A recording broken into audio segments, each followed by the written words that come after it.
നമ്മൾ അന്തരധികരണമാണ് കണ്ടുകൊണ്ടിരുന്നത്. അന്തര ഉപപത്തേഹെ ആ സൂത്രം കണ്ടു, 13ാമത്തേത്. പിന്നെ സ്ഥാനാദി വ്യപദേശാച്ച ആ സൂത്രം കണ്ടു. അപ്പോൾ ഇവിടുത്തെ വിഷയം എന്ന് പറയുന്നത് അക്ഷിപുരുഷനിൽ ആത്മാവാണോ എന്നുള്ളതായിരുന്നു സംശയം ഉണ്ടായിരുന്നത്. അക്ഷിപുരുഷൻ. അപ്പോൾ ഇവിടെ ചോദ്യം ഉണ്ടായിരുന്നത് ഈ അക്ഷിപുരുഷൻ എന്ന് പറയുന്നത് വിജ്ഞാനാത്മാവാണോ, പരമാത്മാവാണോ, അതോ ദേവതാത്മാവാണോ? ഈ തരത്തിലായിരുന്നു ചോദ്യം ഉണ്ടായിരുന്നത്. അപ്പോൾ അതിനകത്ത് പരമാത്മാവാണെന്നുള്ളത് പറയുകയുണ്ടായി. അതിൻ്റെ സൂത്രത്തിൻ്റെ തുടർച്ചയായിട്ടുള്ളതാണ് 15ാമത്തെ സൂത്രം. സുഖവിശിഷ്ടാഭിധാനാത് ഏവച്ച. അപ്പം സുഖവിശിഷ്ടത്വവും പറയുന്നതിനാൽ എന്ന്. അപ്പോൾ ഇവിടുത്തെ വിഷയം എന്ന് പറയുന്നത് ഈ ഛാന്തോഗ്യോപനിഷത്തിനകത്ത് 4:10-5 പ്രാണോ ബ്രഹ്മ കം ബ്രഹ്മ ഖം ബ്രഹ്മ ഇപ്രകാരം ഒരു പ്രയോഗമുണ്ട്. അപ്പോൾ അവിടെ പ്രാണൻ ബ്രഹ്മമാണ്, കം സുഖം ബ്രഹ്മമാണ്, പിന്നെ ഖം ബ്രഹ്മമാണ്, ആകാശം ബ്രഹ്മമാണ്. അപ്പം ഇങ്ങനെ ഇത് ഉപകോസല വിദ്യ എന്ന് പറയുന്ന ഈ ഭാഗത്ത് ഈ അഗ്നിദേവതകൾ ഉപദേശിക്കുകയാണ്. കം എന്ന് പറയുന്നതും ഖം എന്ന് പറയുന്നതും ബ്രഹ്മം തന്നെയാണ് എന്ന്. കം അതായത് സുഖം എന്ന് പറയുന്നതും ആകാശം എന്ന് പറയുന്നതും ബ്രഹ്മം തന്നെയാണ്. അപ്പോൾ ഇവിടെ ഈ ആകാശം ഖം എന്നവിടെ പറഞ്ഞിരിക്കുന്നത്, അപ്പോൾ സുഖം ബ്രഹ്മമാണ് എന്ന് പറഞ്ഞു കഴിഞ്ഞാൽ നമുക്ക് സാധാരണഗതിയിൽ അനുഭവിക്കുന്ന എല്ലാ സുഖങ്ങളും അതുതന്നെയാണ് ഉദ്ദേശിച്ചിരിക്കുന്നത് എന്നുള്ളത്. അപ്പോൾ അതല്ല എന്ന് കാണിക്കാൻ വേണ്ടിയിട്ടാണ് രണ്ടാമത് എടുത്തു പറഞ്ഞത് ഖം ബ്രഹ്മ എന്ന്. അപ്പോൾ ഈ കം എന്നും ഖം എന്നും പറഞ്ഞിരിക്കുന്നുണ്ട്. സുഖവുമാണ്, അത് ആകാശവുമാണ് എന്ന്. ആകാശവത്ത് എന്നുള്ള പ്രയോഗമല്ല ഇവിടെ ഉള്ളത്, ആകാശവും എന്നുള്ളതാണ്. അപ്പോൾ ഈ ആകാശം ആണ് നമ്മൾ നേരത്തെ കണ്ടിട്ടുള്ള ഈ ഹൃദയാകാശം എന്നൊക്കെ പറയുന്ന ചിതാകാശം ആയിട്ട്, ഹൃദയാകാശത്തിലുള്ള ചിതാകാശം എന്ന് പറയുന്നത്. അപ്പോൾ ആകാശം എന്നൊക്കെയുള്ള പ്രയോഗം മാത്രമാണ്, ചിത്താണ് ഇവിടെ ഉദ്ദേശിക്കുന്നത് എന്ന്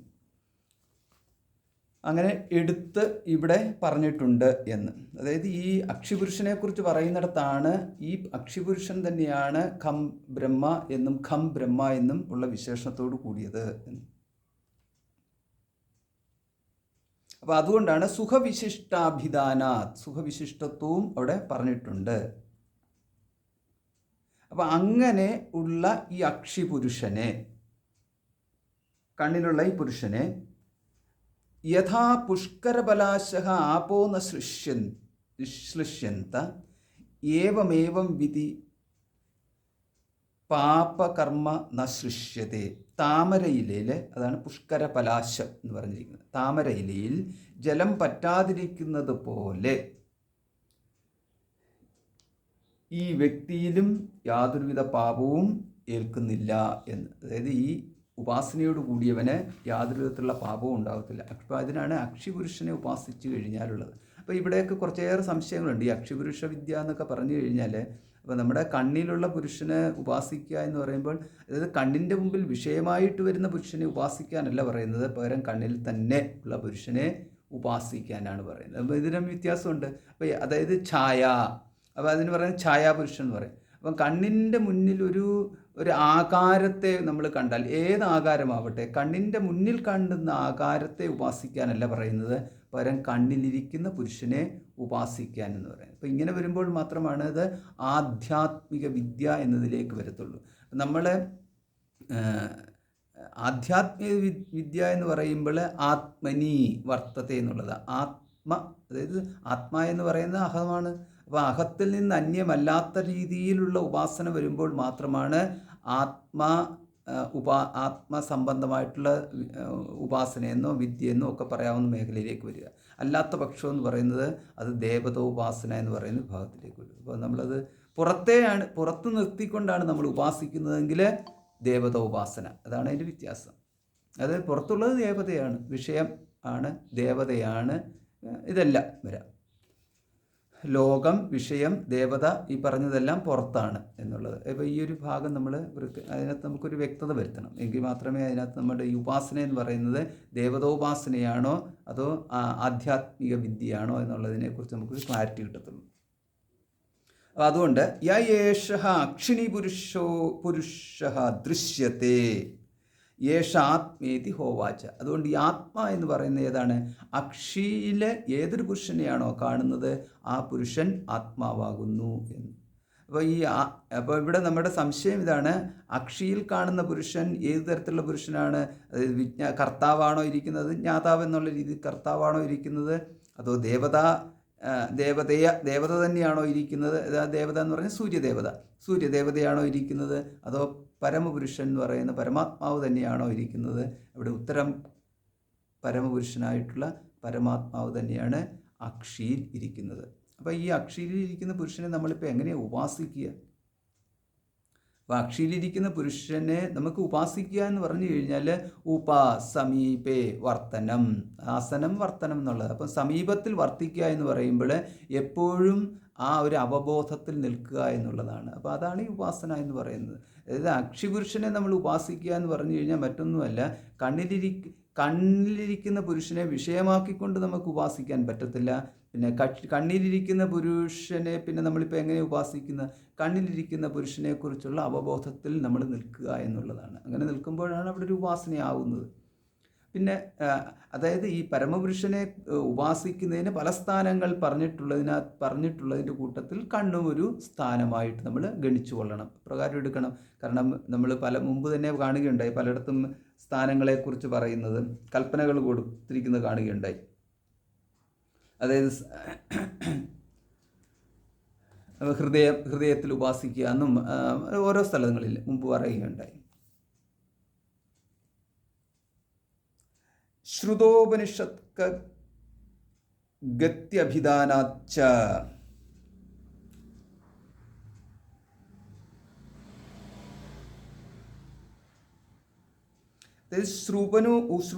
ശ്രുതോപനിഷത്ത് ഗതി അഭിധാനാച്ച. അപ്പോൾ ഈ അക്ഷിപുരുഷനെ കുറിച്ച് പറഞ്ഞിരിക്കുന്നതിൻ്റെ പരാമർശത്തിൽ ശ്രുതോപനിഷത്ത് എന്ന് പറഞ്ഞിരിക്കുന്ന ശ്രുതിയിൽ പറഞ്ഞിരിക്കുന്നതായിട്ടുള്ള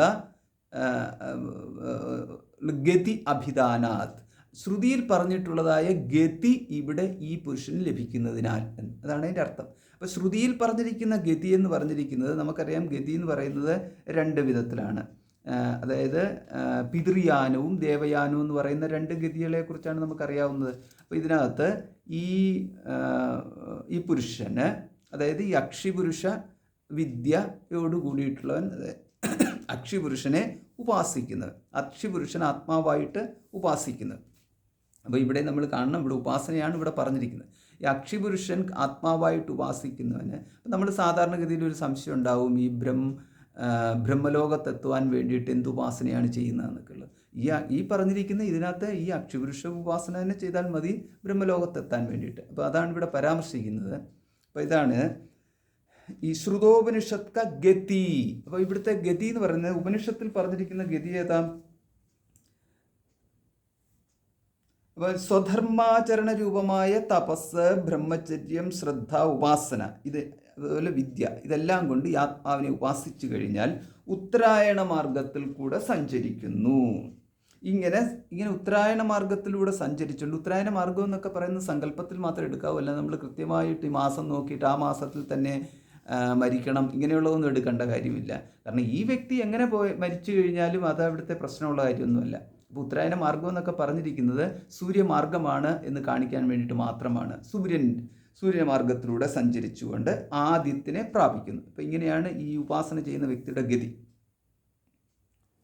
അപ്പോൾ ഈ ആദിത്യനെ കുറിച്ച് പറഞ്ഞിരിക്കുന്ന വിശേഷണം എന്ന് പറയുന്നത് ഇതാണ്: സമഷ്ടി വെഷ്ടി പ്രാണങ്ങളുടെ ഇരിപ്പിടമാണ് ആദിത്യൻ. ഇത് നമുക്ക് ഈ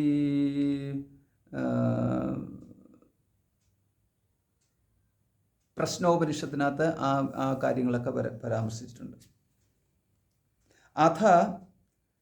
അഥ ഉത്തരേണ തപസ്സാ ബ്രഹ്മചര്യേണ ശ്രദ്ധയാ വിദ്യയാ ആത്മാനമന്വിഷ്യ ആദിത്യമഭിജയന്ത. ആദിത്യനെ പ്രാപിക്കുന്ന ആ വ്യക്തിയുടെ പോക്കിനെ കുറിച്ച് പറയുന്നത് ഏതദ്വൈ പ്രാണാനാമായതനം, ഇവൻ ഈ ആദിത്യനാകുന്നു പ്രാണങ്ങളുടെ ആയതനം, പ്രാണങ്ങളുടെ ഇരിപ്പിടമായിട്ടുള്ളത് ആയതനം. ഏതദമൃതം, ഈ ആദിത്യൻ്റെ അമൃതമാകുന്നു. അഭയം, അഭയമാകുന്നു. ഏതത് പരായണം, ഇത് പരായണമാകുന്നു. ഏതസ്മാത് ന പുനരാവർത്തന്തേ, ഇവനിൽ നിന്നും പിന്നീട് പുനരാവർത്തി ഉണ്ടാകുന്നില്ല. അപ്പോൾ ഈ അക്ഷിപുരുഷനെ പ്രാപിക്കുന്ന, അക്ഷിപുരുഷോപാസന ചെയ്യുന്ന വ്യക്തി ആദിത്യനെ പ്രാപിച്ചു കഴിഞ്ഞാൽ പിന്നെ പുനരാവൃത്തി ഉണ്ടാവുന്നില്ല എന്ന രീതിയിലാണ് പ്രശ്നോപനിഷത്തിൽ പറഞ്ഞിരിക്കുന്നത്. അപ്പോൾ നമുക്ക് പുനരാവൃത്തി ഉണ്ടാകുന്നതായിട്ടുള്ള ഗതിയുമുണ്ട്, പുനരാവൃത്തി ഇല്ലാത്ത ഗതിയുമുണ്ട്. അപ്പോൾ ഈ ഗതി നമ്മൾ വേർതിരിച്ചറിയണം. അതായത് സൂര്യദ്വാരേണ യേ വിരജാ പ്രയാന്തി, ഇപ്രകാരം സൂര്യദ്വാരത്തിലൂടെ പോകുന്ന ആൾക്കാരെക്കുറിച്ചുള്ള പരാമർശമാണ് ഇവിടെയുള്ളത്. അതേസമയം സ്വർഗത്തിലേക്ക് നേരിട്ട് പോകുന്ന ആൾക്കാരാണെന്നുണ്ടെങ്കിൽ എത്രാമൃത പുരുഷ എന്നൊക്കെ ഉള്ള രീതിയിലുള്ള മന്ത്രങ്ങൾ നമ്മൾ മുണ്ടകോപനിഷത്തിലുണ്ട്. അപ്പോൾ ആ തരത്തിൽ പോകുന്നതാണ് ഇവിടെ പരാമർശിച്ചിരിക്കുന്നത്. അല്ലാത്ത പക്ഷം എന്ന് പറയുന്നത് നേരെ സ്വർഗത്തിൽ പോകുന്നതാണ്. ആ സ്വർഗത്തിൽ പോകുന്നതാണെങ്കിൽ അവിടുന്ന് പുനരാവൃത്തി ഉണ്ട് താനും. അപ്പോൾ ഇപ്രകാരം ഈ അക്ഷിപുരുഷ വിദ്യ ചെയ്യുന്ന ആളുടെ ഗതിയെക്കുറിച്ച് പറഞ്ഞിരിക്കുകയാണ്. ഗീതയിൽ ഈ പരാമർശമുണ്ട് എങ്ങനെയാണ് ഈ പോകുന്നതെന്ന്. അഗ്നിർജ്യോതിരഹ ശുക്ല ഷൺമാസ ഉത്തരായണം തത്ര പ്രയാത ഗച്ഛന്തി ബ്രഹ്മവിദോ ജനാഹ. ബ്രഹ്മവിത്തുക്കളായിട്ടുള്ള ആൾക്കാരുടെ ഗതിയെക്കുറിച്ച് ഇങ്ങനെയാണ് പറയുന്നത്. ഇവിടെ ബ്രഹ്മവിത്തുക്കൾ എന്ന് പറയുന്നത് ഈ അക്ഷിപുരുഷ വിദ്യ ഉപദേശിക്കുന്ന അങ്ങനെയുള്ളവരെ കുറിച്ച് തന്നെയാണ് പറഞ്ഞിരിക്കുന്നത്. ബ്രഹ്മോപാസകന്മാരെന്ന് എടുക്കണം, അല്ലെങ്കിൽ ആത്മോപാസകന്മാരെന്ന് എടുക്കണം. അപ്പോൾ ഈ ഉപാസകന്മാരെന്ന് പറഞ്ഞാൽ അക്ഷിപുരുഷാദി വിദ്യ ഉള്ളവരെന്നാണ് അതിൻ്റെ അർത്ഥം. മറ്റൊരു രീതിയിൽ നമുക്കിവിടെ ആത്മോപാസന എന്നുള്ള പ്രയോഗത്തിന് അർത്ഥമില്ല, കാരണം ആത്മജ്ഞാനമാണ്. അപ്പോൾ ആത്മജ്ഞാനവും ഈ ഉപാസന എന്ന് പറയുന്നതിനകത്തുണ്ടായ ഭേദങ്ങൾക്കനുസരിച്ചിട്ട് ആത്മവിദ്യയാണെന്നുണ്ടെങ്കിൽ സദ്യോമുക്തിയായിട്ടും, അതേസമയം ഇവിടെ ഈ ഉപാസനയായിട്ടാണ് പറയുന്നതെന്നുണ്ടെങ്കിൽ ഈ ഗതിയും എന്നുള്ളത് നമ്മൾ വേർതിരിച്ചറിയണം. ഇപ്പോൾ ഇവിടെ ഇപ്പം ഗതിയെക്കുറിച്ചാണ് പറയുന്നത്. കാരണം എല്ലാവരെയും സംബന്ധിച്ചിടത്തോളം ഒരു തരത്തിലല്ലെങ്കിൽ മറ്റൊരു തരത്തിൽ അവർ ഉപാസനാപരന്മാരായിട്ട് മാറുക എന്ന് പറയുന്നതാണ് പൊതുവെ കണ്ടുവരുന്നത്. അല്ലാതെ ജ്ഞാനനിഷ്ഠ എന്ന് പറഞ്ഞു കഴിഞ്ഞാൽ അത് അവർക്ക് തന്നെ ഒരു ഉറപ്പുണ്ടാവണമെന്നില്ല ഇത് ജ്ഞാനനിഷ്ഠയാണ്. അത് പലരെന്ന് പറയുന്നത് എത്തിച്ചേരുന്നതെന്ന് പറയുന്നത് ഏറ്റവും സരളമായതുകൊണ്ടും സുരക്ഷിതമാണെന്ന് സ്വയം തോന്നുന്നത് കൊണ്ടും ഒക്കെ ഉപാസനയിലേക്കായിരിക്കും അവരുടെ മനസ്സ് പോകുക എന്നുള്ളത്.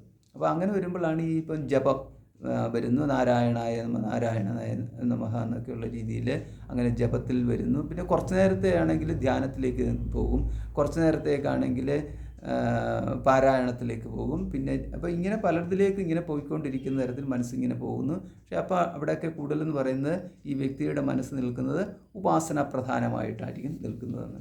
കാരണം ഏതെങ്കിലും ഒരു സമയത്ത് ഒരല്പം കുറഞ്ഞു കഴിഞ്ഞാൽ ഭയമുണ്ടാകുന്നു എങ്കിൽ അതാണ്, അതായത് ഇത് വിട്ടുപോകുന്നു, ഭയമുണ്ടാകുന്നു, ഇപ്പം സ്വയം തൊട്ടൊരു തോന്നലാണ് ഇപ്പോൾ എനിക്ക് കൂടുതൽ ഈശ്വര വിചാരം കുറഞ്ഞു എന്നൊക്കെയുള്ളൊരു തോന്നലുണ്ടാകുന്ന ഒരു സാഹചര്യം ഈ വ്യക്തിയിൽ ഇപ്പോഴും അവശേഷിക്കുന്നുണ്ട് എങ്കിൽ അവിടെ ഈ വ്യക്തിയെ സംബന്ധിച്ചിടത്തോളം അദ്ദേഹം ഉപാസന പ്രധാനത്തിലാണ് കഴിഞ്ഞുകൊണ്ടിരുന്നത് നമ്മൾ മനസ്സിലാക്കണം. കാരണം ആത്മജ്ഞാനത്തെ സംബന്ധിച്ചിടത്തോളം ആത്മജ്ഞാനത്തിൽ നിന്ന് വിട്ടുപോകുക എന്ന് പറയുന്ന പ്രശ്നമില്ലാത്തത് കൊണ്ട് അവിടെ വിസ്മരണം സംഭവിച്ചു എന്ന് പറയുകയും സാധ്യമല്ല. പിന്നെ അതുകൊണ്ട് അതുകൊണ്ട് ആത്മജ്ഞാനത്തിൽ നിന്ന് ഇപ്പം ഞാൻ മാറി നിൽക്കുകയാണ് ഇങ്ങനെയുള്ളൊരു ധാരണ ഉണ്ടാവത്തില്ല. അപ്പോൾ അതാണ് ഇതിൻ്റെ വ്യത്യാസം. ആത്മജ്ഞാനത്തിലാണെങ്കിൽ ഒരിക്കലും മാറത്തില്ല, ഉപാസനയിൽ നിന്നാണെങ്കിൽ ഇടയ്ക്കിടയ്ക്ക് മാറ്റം വരാം. അപ്പം വീണ്ടും തിരിച്ച് ഉപാസനയിലേക്ക് വരുന്നു. അങ്ങനത്തെ ഒരു പ്രവണതയാണുള്ളതെന്നുണ്ടെങ്കിൽ അവർക്കാണ് പറഞ്ഞിരിക്കുന്നത് ഗതി പറഞ്ഞിരിക്കുന്നത്. ആ ഗതിയുള്ളവരെയാണ് ഇവിടെ അവരെയും ബ്രഹ്മവിത്തുക്കളെന്ന് തന്നെയാണ് ഇവിടെ പറഞ്ഞിരുന്നത്. കാരണം അവർ ബ്രഹ്മജ്ഞാനത്തിന് വേണ്ടിയിട്ട് ബ്രഹ്മജ്ഞാനം തന്നെയാണ് ഇപ്രകാരം എല്ലാം ഉണ്ട് അവരുടെ മനസ്സിൽ. പിന്നെ എന്താണ് ഇവിടുത്തെ ഒരു കുറവെന്ന് ചോദിച്ചു കഴിഞ്ഞാൽ എന്തിൻ്റെ ഒരു കുറവുണ്ടായിരിക്കണമല്ലോ. അതുകൊണ്ടാണ്, കുറവില്ല എന്ന് പറയാൻ പറ്റത്തില്ല. കുറവില്ല എന്നുണ്ടെങ്കിൽ സദ്യോമുക്തിയാണ്. അപ്പോൾ സദ്യോമുക്തി അല്ലാത്തവരെയാണ് പറഞ്ഞിരിക്കുന്നത്. അതുകൊണ്ട് ഇവിടെ പറഞ്ഞിരിക്കുന്നത് ബ്രഹ്മോപാസകന്മാർ എന്നുള്ള പ്രയോഗം തന്നെ കൊടുത്തിരിക്കുകയാണ്. എന്നിട്ട് അതുകൊണ്ടാണ് ബ്രഹ്മവിദഹ എന്നാണ് ഗീതയിൽ പറഞ്ഞിരിക്കുന്നത്. പക്ഷേ ഇവിടെ നമ്മൾ എടുക്കേണ്ടത് ബ്രഹ്മോപാസകർ എന്നെടുക്കണം. അപ്പോൾ അതുകൊണ്ട് ബ്രഹ്മോപാസകന്മാർ ദേഹത്യാഗം ചെയ്താൽ അഗ്നിർജ്യോതിരഹശുക്ല, ഇത് ഈ ഭഗവത്ഗീതയിലെ വാക്യമാണ്, ഉത്തരായണത്തിലെ ആറുമാസം, 6 മാസക്കാലം, അതായത് സൂര്യൻ ഈ ഉത്തരായണത്തിൽ സഞ്ചരിക്കുന്ന കാലത്ത്, അതേമാതിരി ഷൺമാസ ഉത്തരായണം, അഹശുക്ലഹ തുടങ്ങി വെളുത്തപക്ഷം തുടങ്ങിയിട്ടുള്ളതെല്ലാം എടുക്കണം. പകല് ഇങ്ങനെയൊക്കെയുള്ളത് എടുക്കണം. അജ്ഞാതി അഭിമാനമായിട്ടുള്ള ദേവതകളുടെ മാർഗത്തിലൂടെ സഞ്ചരിച്ചിട്ട് അവരിപ്പം ആ മാർഗത്തിലൂടെ അവർ സഞ്ചരിക്കുന്നു. അത് നമുക്കറിയാം, ഭീഷ്മ പിതാമഹൻ്റെ ശരശയ്യാണ് ഏറ്റവും അതിന് സുപ്രസിദ്ധമായിട്ടുള്ള ഉദാഹരണം. മാർഗത്തിലൂടെ സഞ്ചരിച്ച് സൂര്യദ്വാര, അപ്പോൾ അവർ സൂര്യനിൽ പോയി അല്ല ലയിക്കുന്നത്, സൂര്യൻ അവിടെ ഒരു മാർഗം മാത്രമാണ്. സൂര്യദ്വാര ബ്രഹ്മത്തിൽ ലയിക്കുന്നു എന്നുള്ളതാണ്. അപ്പോൾ അവിടെ ആ ലയിക്കുക എന്ന് പറഞ്ഞാൽ ബ്രഹ്മത്തിൽ എത്തിച്ചേരുന്നു എന്നുള്ളത്. അപ്പോൾ ആ ബ്രഹ്മത്തിൽ അത് എങ്ങനെയാണ് എത്തിച്ചേരുക എന്നുള്ളതിനെ കുറിച്ച് പറയുന്നുണ്ട്. ആദിത്യാ ചന്ദ്രമസം ചന്ദ്രമസോ വിദ്യുതം തത്പുരുഷ അമാനവ സയേനാൻ ബ്രഹ്മ ഗമയതി യേഷ ദേവപഥോ ബ്രഹ്മപഥ ഏതേന പ്രതിപദ്യമാന ഇമം മാനവം ആവർത്തം നാവർത്തന്തേ. ഇതാണ് ഇതിൻ്റെ പറഞ്ഞിരിക്കുന്നത്. അപ്പോൾ എങ്ങനെയാണ് സംഭവിക്കുന്നത്? ഈ പോകുന്ന ആള് ആദിത്യ ചന്ദ്രമസം, ആദിത്യൽ നിന്നും ചന്ദ്രമസിലേക്ക് എത്തുന്നു. അപ്പോൾ ഇവിടെയൊക്കെ നമ്മൾ മറ്റതുമായിട്ട് കൂട്ടിക്കഴിക്കരുത്. അതായത് പിതൃലോകം ചന്ദ്രൻ്റെയാണെന്നും ആദിത്യലോകം ദേവലോകമാണ്, ഇങ്ങനെയുള്ള സംബന്ധമായിട്ടുള്ളതൊക്കെ മാറ്റി വെച്ചേക്കുക. അപ്പോൾ ഇവിടെ പറയുമ്പോൾ ആദിത്യ ലോകത്തിലേക്ക് ആദ്യം എത്തുന്നു, അതിനുശേഷമാണ് ചന്ദ്രമസ് ലോകത്തിലേക്ക് എത്തുന്നത്. അപ്പോൾ അവിടെ ചന്ദ്രമസ ലോകം എന്ന് പറയുന്നത് ആദിത്യ ലോകത്തിന് ഉപരിയായിട്ട് എടുക്കുന്നു. അപ്പോൾ ഇതൊക്കെ എന്ന് പറയുന്നത് ഓരോരോ സന്ദർഭത്തിലോ ഈ അന്നന്ന് കണ്ടതിനെ വാഴ്ത്തുന്നു മാമുനികൾ എന്നുള്ളത് ഓർത്തമാണ്. അതായത് ഇപ്പോൾ ഇവിടെ പറയുമ്പോൾ ആദിത്യ ലോകത്തിനേക്കാളും ഉപരിയായിട്ടാണ് ചന്ദ്രലോകത്തിനെ കുറിച്ച് പറയുന്നത്. കാരണം അവിടെ പറയുന്നത് ചന്ദ്രലോകം എന്ന് പറയുന്നത് അമൃതലോകം എന്നുള്ള പ്രയോഗമുണ്ട്. ആദിത്യൻ ശോഭയോട് കൂടിയിട്ടും അതിനുപരിയായിട്ട് ചന്ദ്രലോകം ഇവിടെ ചന്ദ്രമസം ലോകം ഇവിടെ അമൃതമയമായിട്ടും കാണുന്നു, അത് ആനന്ദരൂപമായിട്ട് കാണുന്നു എന്നുള്ളത്. അതിൽ നിന്നും നേരെ വിദ്യുതം എന്ന്, പിന്നീട് അതിന് ശേഷമാണ് അടുത്ത ലോകത്തിലേക്ക് വിദ്യുത് ലോകത്തിലേക്ക് കടക്കുന്നത്. എന്ന് പറഞ്ഞു കഴിഞ്ഞാൽ ഇടിമിന്നലാണ് നമ്മൾ സാധാരണ വിദ്യുത് എന്നുള്ള മിന്നൽ ആണല്ലോ. അപ്പോൾ അവിടെ അതൊരു അത്രയ്ക്ക് അത്യധികമായിട്ടുള്ള ശോഭയോട് കൂടിയിട്ടുള്ളതെന്നത്. ആ വിദ്യുത്ത് എന്ന് പറയുന്നത് ഇപ്പം ആർക്കും താങ്ങാൻ പറ്റുന്ന ഒന്നല്ല. അതാണ് സാധാരണഗതിയിൽ വിദ്യുത്ത് എന്ന് പറഞ്ഞു കഴിഞ്ഞാൽ അപാരമായിട്ടുള്ള ശക്തിവിശേഷം. ഒരു മിന്നൽ പിണർ പോകും, നമ്മൾ ആകാശത്തിൽ കണ്ടിട്ടില്ലേ, ചില സ്ഥലങ്ങളിലൊക്കെ നോക്കിക്കഴിഞ്ഞാൽ വലിയ മിന്നൽ പിണർ കാണാം. ആ ഒരു മിന്നൽ പിണറിൻ്റെ ലോകത്തിലേക്ക് പോകുന്നു എന്ന് പറഞ്ഞു കഴിഞ്ഞാൽ അത്ര സമയമേ ഉണ്ട് എന്നുള്ള അർത്ഥമല്ല. നമ്മൾ കാണുന്ന മിന്നൽ പിണർ പോലത്തെ അതിൻ്റെ ഒരു നിത്യത്വം ഒന്ന് സങ്കല്പിച്ച് നോക്കിക്കുക, ആ മിന്നൽ പിണറിൻ്റെ ലോകത്തിലേക്ക്. അപ്പം നമുക്കിവിടെ ശക്തിയെക്കുറിച്ചാണ്, ശക്തിയല്ല, അവിടെ ശോഭയാണ് എന്നുള്ളത് എടുക്കണം. ശോഭയാണ്, അമൃതത്തിൻ്റെ ലോകമാണ്, അവിടെ വസിക്കുന്ന ദേവത എന്നുള്ളത് അതാ ലോകമായിട്ടും കാണാം. അതൊരു സങ്കല്പത്തിലാണ് നിൽക്കുന്നത്. അതായത് നമ്മൾ ലോകത്ത് കാണുന്ന മിന്നൽ പിണർ അല്ല ഇവിടെ എടുക്കേണ്ടത്. അപ്പോൾ ആ വിദ്യുത് ലോകത്തിനെ പറയുന്നത് വർഷാഭിമാനി ആയിട്ടുള്ള ദേവത എന്നും പറയുന്നു. അതാണ് അതിൻ്റെ വ്യത്യാസം. അപ്പം നമുക്കറിയാവുന്ന കാര്യങ്ങൾ തന്നെയാണ്, പക്ഷേ ഇവിടെ വർഷാഭിമാനിയായിട്ടുള്ള ദേവതയായിട്ട് എടുക്കുന്നു. അപ്പോൾ ഇതിങ്ങനെ പലരുണ്ട്. വർഷാഭിമാനി ദേവത വേറെ, വർഷാഭിമാനി ദേവത. അപ്പോൾ ഇങ്ങനെയാണ് പോകുന്നത്. അതായത് ഈ ജീവൻ പോകുന്ന പോക്കെന്ന് പറയുന്നത് ഒന്ന് അഹരഭിമാനി ദേവത, പിന്നെ അതിനുശേഷം മാസാഭിമാനി ദേവത, പിന്നെ വർഷാഭിമാനി ദേവത, പിന്നെ ആദിത്യാഭിമാനി, പിന്നെ ചന്ദ്രാഭിമാനി, പിന്നെ വിദ്യുതഭിമാനി. അതായത് പിന്നെ അവിടെ കാണിക്കുന്നതെന്ന് പറയുന്നത് ഒരു ഗതി കാണിക്കുന്നു എന്നുള്ള, ഒന്നിൽ നിന്ന് ഒരിടത്തും സ്ഥായിത്വം കിട്ടുന്നില്ല, അങ്ങനെ പോയിക്കൊണ്ടേയിരിക്കുന്നു. ആ പോയിക്കൊണ്ടിരിക്കുന്നിടത്താണെങ്കിൽ ഏറ്റവും അവസാനം എത്തേണ്ടിടത്ത് എത്താൻ തക്ക ശേഷി ഈ വ്യക്തിക്കില്ല എങ്കിൽ, അത്രയുള്ളതാണ് ഇവിടുത്തെ ഉദ്ദേശം. അപ്പോൾ ഇതിൻ്റെ ഇടയ്ക്ക് എവിടെയെങ്കിലും വെച്ചിട്ട്, അതായത് നമ്മൾ ആർജിച്ചിരിക്കുന്ന പുണ്യം, അത് പുണ്യവും ജ്ഞാനവും രണ്ടും വേണം, കർമ്മവും വേണം ജ്ഞാനവും വേണം, രണ്ടിൻ്റെയും കൂടെ ഒരു സമന്വയമാണ് ഇവിടെ ഉണ്ടാകുന്നത്. അപ്പോൾ ഇത് വിദ്യയും കർമ്മവും ഇതിൻ്റെ സമന്വയം. അപ്പോൾ ആ പോകുന്ന പോക്കിൽ എവിടം വരെ എത്താനുള്ള പുണ്യമുണ്ടോ ആ പുണ്യം അവിടെ വെച്ച് ക്ഷയിച്ചു പോയാൽ പിന്നെ പുനരാവൃത്തിയുണ്ട്, പിന്നെ വീണ്ടും തിരിച്ച് മടങ്ങേണ്ടി വരുന്നു. അപ്പോൾ അങ്ങനെ മടങ്ങി വന്നു കഴിഞ്ഞാൽ എവിടെ വെച്ചാണോ അവരുടെ യോഗം നിർത്തിയത് അവിടെ വെച്ചിട്ട് അവർക്ക് വീണ്ടും തുടരുകയും ചെയ്യുക.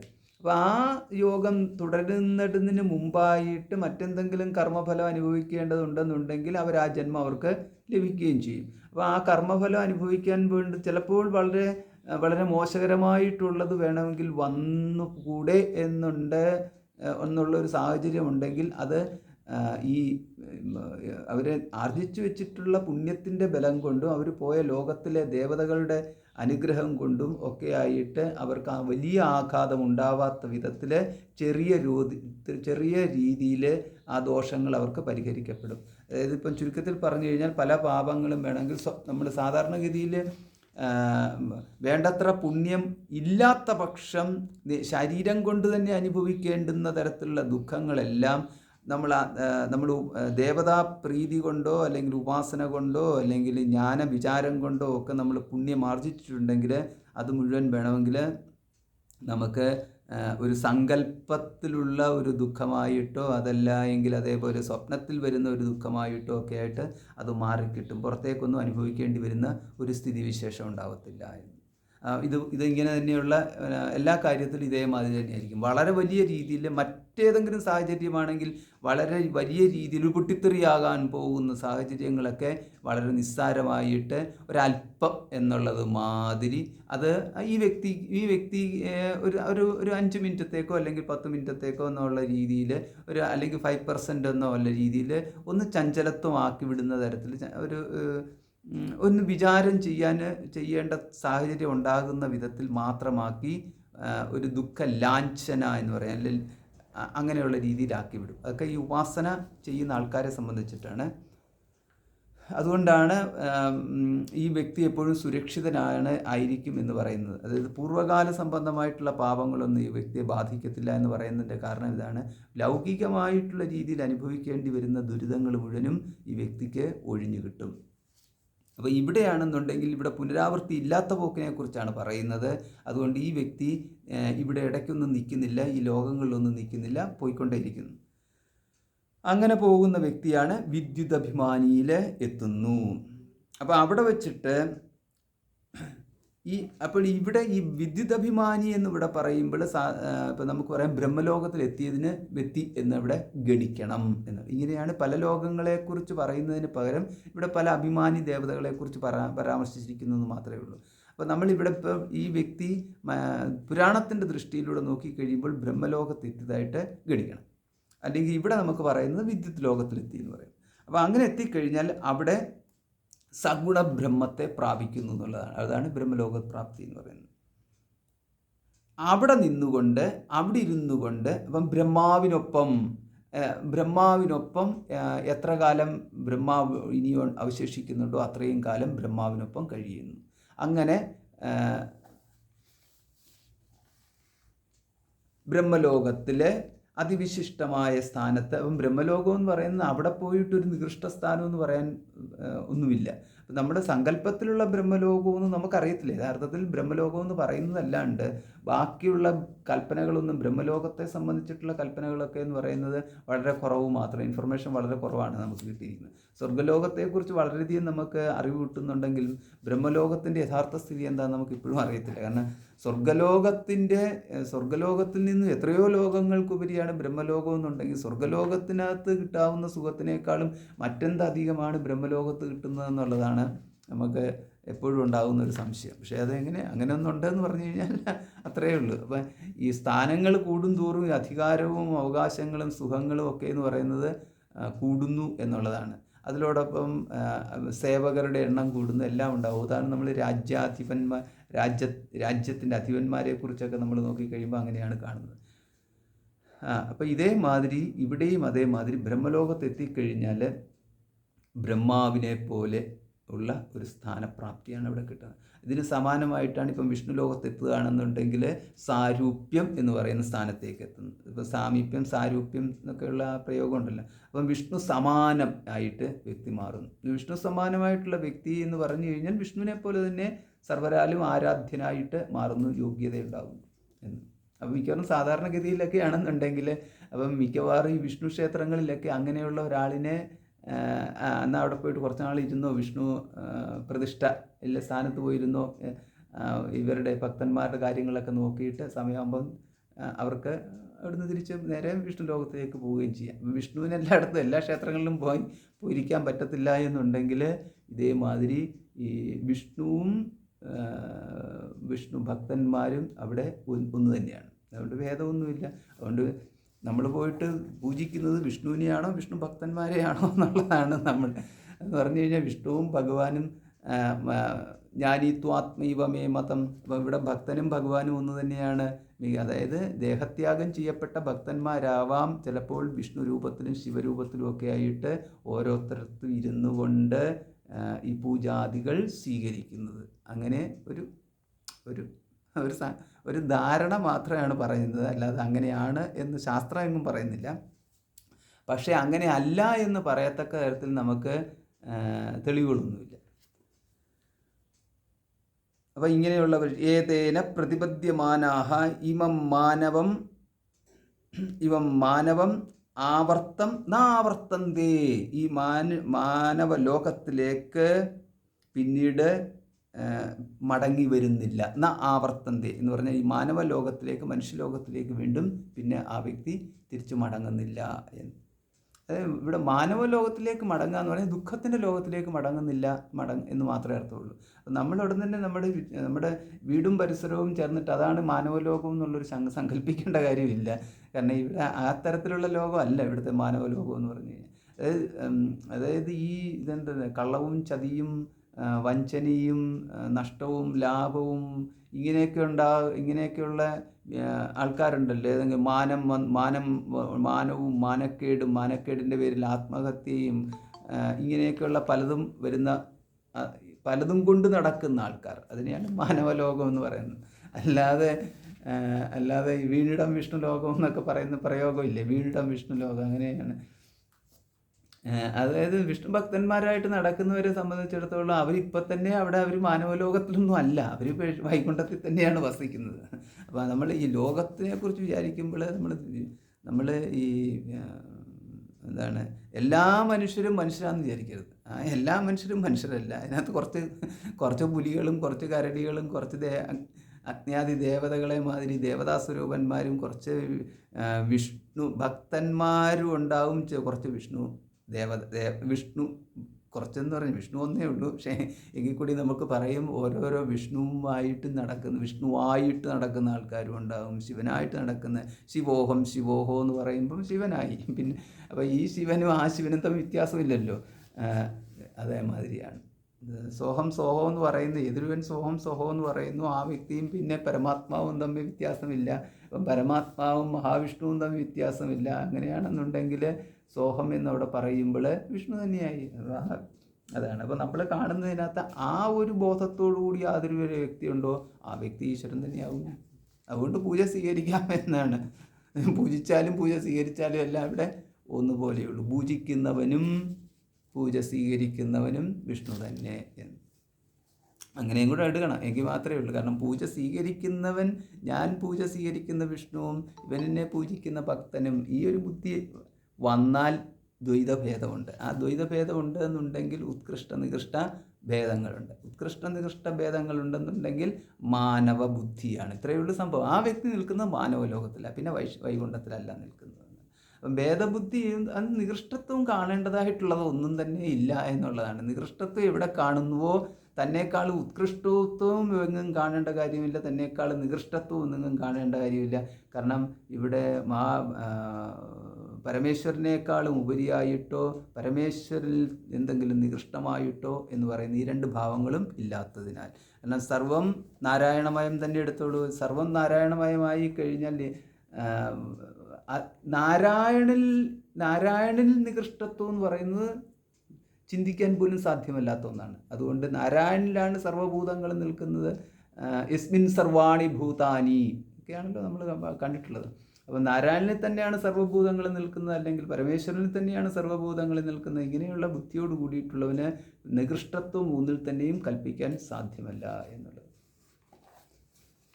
അപ്പോൾ അങ്ങനെ വരുമ്പോഴാണ് നമ്മൾ ബഹുമാനിക്കാൻ പഠിക്കുന്നത് എന്നുള്ളത്. അപ്പം നിന്ദിക്കാൻ നമുക്കറിയാവുന്നൊരു കാര്യമാണ്. കാരണം നമ്മൾ വെറുതെ നിന്നാൽ പോലും നമ്മൾ നിന്ദിക്കുക എന്നുള്ളത് നമ്മുടെ ഒരു ശീലമായിപ്പോയി. നമ്മൾ തന്നെ അറിയുന്നില്ല നമ്മൾ കാണിക്കുന്നത് നിന്ദ ആണെന്ന് കാണിക്കുന്നത്. പക്ഷേ ബഹുമാനിക്കണമെന്നുണ്ടെങ്കിൽ നമ്മൾ ബോധപൂർവം ചെയ്യണം. കാരണം നമുക്ക് ബഹുമാനിക്കാൻ അറിയത്തില്ല. അതുകൊണ്ടാണ് നമുക്ക് നിന്ദിക്കാനേ നമ്മൾ ജന്മനാ ഉള്ള ശീലം എന്ന് പറയുന്നത് നിന്ദാഭാവം കാണിക്കുക എന്നുള്ളത്. എങ്ങനെ അത് കിട്ടിയെന്ന് പറയാൻ പറ്റത്തില്ല. അതങ്ങനെ രക്തത്തിൽ അലിഞ്ഞു ചേർന്ന മാതിരി ഒരു പുച്ഛം അത് നമുക്ക് അങ്ങനെ വന്നുപോയി. കാരണം സ്വയം ആ ഒരു ഉത്കൃഷ്ടഭാവത്തിലേക്ക് എത്തുവാൻ വേണ്ടിയിട്ട് ഉപാസന അവർ ഒന്നിനെയും തന്നെ നികൃഷ്ടമായിട്ട് കാണുവാൻ സാധ്യമല്ല. അവർ നികൃഷ്ടമായിട്ട് കാണുവാൻ പാടുമില്ല.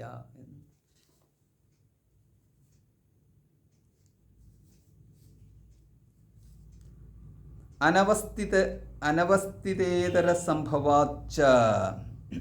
അപ്പോൾ നമ്മുടെ ഇവിടുത്തെ ചോദ്യം എന്ന് പറയുന്നത് ഈ അക്ഷിപുരുഷൻ എന്ന് പറയുന്നത് ആരാണ്? അപ്പോൾ അവിടെ അനവസ്ഥിതേതര അസംഭവാച്ച അനവസ്ഥിതേഹേ എന്ന് അനവസ്ഥിതേഹേ അസംഭവാച്ച അസംഭവവും ആകയാൽ. അപ്പോൾ അനവസ്ഥത്വവും അസംഭവത്വവും ഈ പറയുന്ന രണ്ട് കാരണങ്ങളുണ്ട്. എന്താണ് ഇവിടുത്തെ അസംഭവത്വം എന്താണുള്ളത്? അതായത് ഈ പറഞ്ഞിരിക്കുന്ന പുരുഷൻ അക്ഷിപുരുഷൻ അവിടെ ഛായാപുരുഷനാണോ? ഛായാപുരുഷൻ ഇവിടെ പറഞ്ഞിരിക്കുന്നത് നമ്മുടെ ബാഹ്യമായിട്ട് ഏതെങ്കിലും ഒരു ചിത്രത്തിലോ ഒരു ആകാരമായിട്ട് കാണുകയോ ആ മാതിരി ഏതെങ്കിലും ഒരു പുരുഷൻ ആണ് എന്നിവിടെ പറയുക സാധ്യമല്ല. ഇവിടെ ഇരിക്കുന്നത് പരമാത്മാവ് തന്നെയാണെന്ന് സ്ഥാപിക്കാൻ വേണ്ടിയിട്ടുള്ള ഒരു ശ്രുതിയും കൂടെയാണിത്. യേഷഃ അക്ഷിണി പുരുഷൻ, ഇതാണ് ഇവിടുത്തെ വിഷയം. ഈ കണ്ണിൽ സ്വതേ വസിക്കുന്ന ഈ പുരുഷൻ ഈ ഉപാസ്യൻ എന്നാണ് ഇവിടെ പറഞ്ഞിരിക്കുന്നത്. അപ്പോൾ ഉപാസ്യനായിട്ടുള്ള ദേവത എന്ന് പറഞ്ഞിരിക്കുന്നത് അനവസ്ഥിതം എന്ന് പറഞ്ഞാൽ അവസ്ഥയില്ലാത്തവൻ, സ്ഥിരതയില്ലാത്തവൻ എന്ന് പറയുക സാധ്യമല്ല. അപ്പോൾ സ്ഥിരതയുള്ളവനെ മാത്രമേ ഉപാസനായോഗ്യനായിട്ടുള്ള പരമപുരുഷൻ എന്ന് പറയാൻ പറ്റത്തുള്ളൂ. അനവസ്ഥിതനാണെന്നുണ്ടെങ്കിൽ അനവസ്ഥിതനാണെന്നുണ്ടെങ്കിൽ ഇവിടെ ഈ പുരുഷനെ അവസ്ഥയില്ലാത്തവൻ എന്ന് പറയേണ്ടി വരും. അവസ്ഥയില്ലാത്തവനാണെന്നുണ്ടെങ്കിൽ അത് ഈ പറഞ്ഞ പരമപുരുഷനാകുക സാധ്യവുമല്ല. അതുകൊണ്ട് എന്താ ഇവിടുത്തെ സ്ഥിരതയുള്ള പുരുഷനാണെന്ന് തന്നെ നമ്മൾ ഗ്രഹിച്ചു കൊള്ളണം എന്ന്. അപ്പോൾ അതെങ്ങനെയാണെന്ന്, അപ്പം പരമാത്മാവിൻ്റെ സ്ഥിരത എന്ന് പറഞ്ഞു കഴിഞ്ഞാൽ സർവത്രയുണ്ട്. അതുകൊണ്ട് അതിനകത്ത് അസ്ഥിരത എങ്ങും കൽപ്പിക്കേണ്ട കാര്യമില്ല എന്ന്. പിന്നെ ഇത് സംഭവ്യമാണോ എന്ന് ചോദിച്ചു കഴിഞ്ഞാൽ, സംഭവ്യം എന്ന് പറഞ്ഞു കഴിഞ്ഞാൽ ഈ പുരുഷനെ സംബന്ധിച്ചിടത്തോളം എന്ന് പറയുന്നത് സർവവ്യാപിയാകയാൽ അക്ഷിപുരുഷനായിട്ടിരിക്കുക എന്ന് പറയുന്നതിനകത്ത് ഒരു പ്രശ്നമുള്ള കാര്യമല്ല. അതായത് ശ്രുതിയിൽ ഒരിടത്തും തന്നെ ഏതെങ്കിലും ഒരു പുരുഷനെ കണ്ണിൻ്റെ വിഷയമാക്കിക്കൊണ്ട് ഉപാസിക്കണം എന്ന് പറയുന്നതായിട്ട് എങ്ങും പറയുന്നില്ല. ഇതാണ് ഇതിൻ്റെ കാരണം. അതുപോലെ തന്നെ അതാണ് ഛായാത്മ എന്നുള്ള പ്രയോഗം കൊടുക്കുന്നത്. ഛായാത്മ എന്ന് പറഞ്ഞാൽ കണ്ണിൻ്റെ മുന്നിലെ പുരുഷനായിട്ടുള്ള ഉപാസന. അപ്പോൾ ഇങ്ങനെയുള്ള ഉപാസനകളൊക്കെ നമ്മൾ എവിടെയാണ് കാണുന്നത്? സാധാരണ അത് കാണുന്നു എന്നുള്ളതല്ല, നമുക്ക് പുരാണങ്ങളിലാണ് കാണുന്നത് എന്നുള്ളത്. അപ്പം പുരാണങ്ങളിലാണ് ധാരാളമായിട്ട് ആ മാതിരിയുള്ളത് കണ്ടിരിക്കും. അപ്പോൾ അവിടെ കാണുന്നത് അത്രയേ ഉള്ളൂ. അതൊരു കൽപ്പന കൊടുത്തിരിക്കുകയാണ്. ആ കൽപ്പന എന്ന് പറയുന്നത് അന്തർമണ്ഡലത്തിലേക്ക് ഒരു വ്യക്തിക്ക് കടക്കാൻ ഉള്ള സഹായമായിട്ടാണ് അത് പുറത്തു കൊടുത്തിരിക്കുന്നത്. അപ്പം പിന്നെ അവസാനം പുറത്തുള്ളത് മാത്രം സത്യമായിട്ട് എടുക്കുന്ന ഒരു രീതിയിലേക്ക് അത് മാറിക്കഴിയുമ്പോൾ ഈ പറഞ്ഞിരിക്കുന്ന ശാസ്ത്രങ്ങൾക്കൊന്നും പിന്നെ പ്രാധാന്യമില്ലാത്തത്. ഇത് നമുക്ക് പറ്റിയിരിക്കുന്ന ഏറ്റവും വലിയ അബദ്ധവും ഇതാണ്. അബദ്ധം എന്ന് പറഞ്ഞു കഴിഞ്ഞാൽ നേരെ പോയിട്ട് ഈ വലിയ ആൾക്കൂട്ടം ലക്ഷക്കണക്കിന് ആൾക്കാരുടെ നിൽക്കുന്ന ഇപ്പം തേരെഴുന്നള്ളിക്കലോ അതേമാതിരിയുള്ളതിനകത്ത് ദൂരെ നിന്ന് ദർശിച്ചു തൊഴുതു, അതോടുകൂടിയിട്ട് നമ്മുടെ ദേവതാ അനുഗ്രഹവും കിട്ടി, ദേവതാ പ്രീതിയും കിട്ടി, നമ്മുടെ ആത്മാന്വേഷണവും അവസാനിച്ചു, സർവ്വതുമായി എന്നുള്ള രീതിയിലുള്ള ബുദ്ധി കൈവരിക്കുന്ന രീതിയിലേക്ക് ഇത് മാറിപ്പോയി. അപ്പോൾ അത് വർഷത്തിൽ 1-2 പ്രാവശ്യം ചെയ്താൽ മതി. പിന്നെ അപ്പോൾ ആ തരത്തിലേക്ക് അത് മാറിക്കഴിയുമ്പോഴത്തേക്ക് അപ്പോൾ ആ ദർശനം കൊണ്ട് പുണ്യം കിട്ടി എന്നുള്ള ഒരു ധാരണയുണ്ടല്ലോ. അപ്പം ദർശനം കൊണ്ട് പുണ്യം കിട്ടി, ദർശനം കൊണ്ട് മുക്തി കിട്ടി എന്നുള്ള രീതിയിലേക്ക് പോയി കഴിയുമ്പോൾ ഇവിടെയാണ് ഈ പുറത്തുള്ള പുരുഷൻ എന്ന രീതിയിൽ നിൽക്കുന്ന ഒരു സങ്കല്പം, ആ ഒരു സങ്കല്പത്തിലേക്ക് മനസ്സ് പോയി കഴിയുമ്പോൾ പുണ്യമില്ലാത്തിനും കിട്ടും. കാരണം ആ ഒരു അല്ലല്ലോ നിൽക്കുന്നത്. കാരണം ഈ വ്യക്തി ഭക്തനെന്നുള്ള രീതിയിൽ ഒരുപാട് ചിന്തിച്ചിട്ട് ആ സങ്കല്പത്തിൽ പോയതുകൊണ്ട്. അല്ലാത്ത പക്ഷം എന്ന് പറഞ്ഞാൽ വിരുദ്ധ ഗുണത്തോടു കൂടിയിട്ട് അതേ മൂർത്തിയെ തന്നെ എഴുന്നള്ളിച്ചുകൊണ്ട് പോകുമ്പോൾ നോക്കുന്ന ആൾക്കാരുമുണ്ട്. അല്ലെങ്കിൽ യാതൊരുവിധ ഭാവവും ഇല്ലാതെ തന്നെ വെറും ഒരു